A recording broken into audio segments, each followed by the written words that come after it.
যে পথে সাকিব তামিমরা বিএমডব্লিউ হাঁকিয়ে মাঠে আসেন, বোট পরিচালকদের রেঞ্জ রোভার কিংবা মার্সিডিজ প্রবেশ করে, সে পথে নারী ক্রিকেটাররা আসেন রিকশায় চড়ে।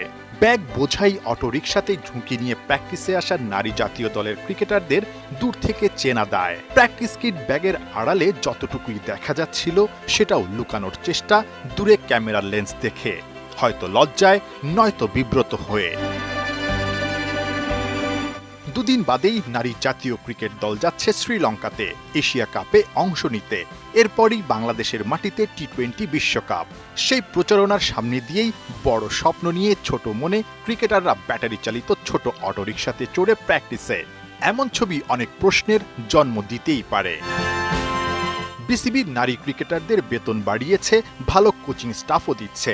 1200 কোটি টাকার বিসিবি নিশ্চয়ই নারী ক্রিকেটারদের নিরাপত্তা, একই সঙ্গে সম্মানের বিষয়টাতেও নজর দিবে। বিসিবিতে চলছে ঘষা মাজা কিংবা সৌন্দর্য বর্ধনের কাজ। নারী ক্রিকেটাররা সুন্দর একটা বাসে করে মাঠে প্রবেশ করবে, সেই সৌন্দর্যটাও কিন্তু অনেক জরুরি।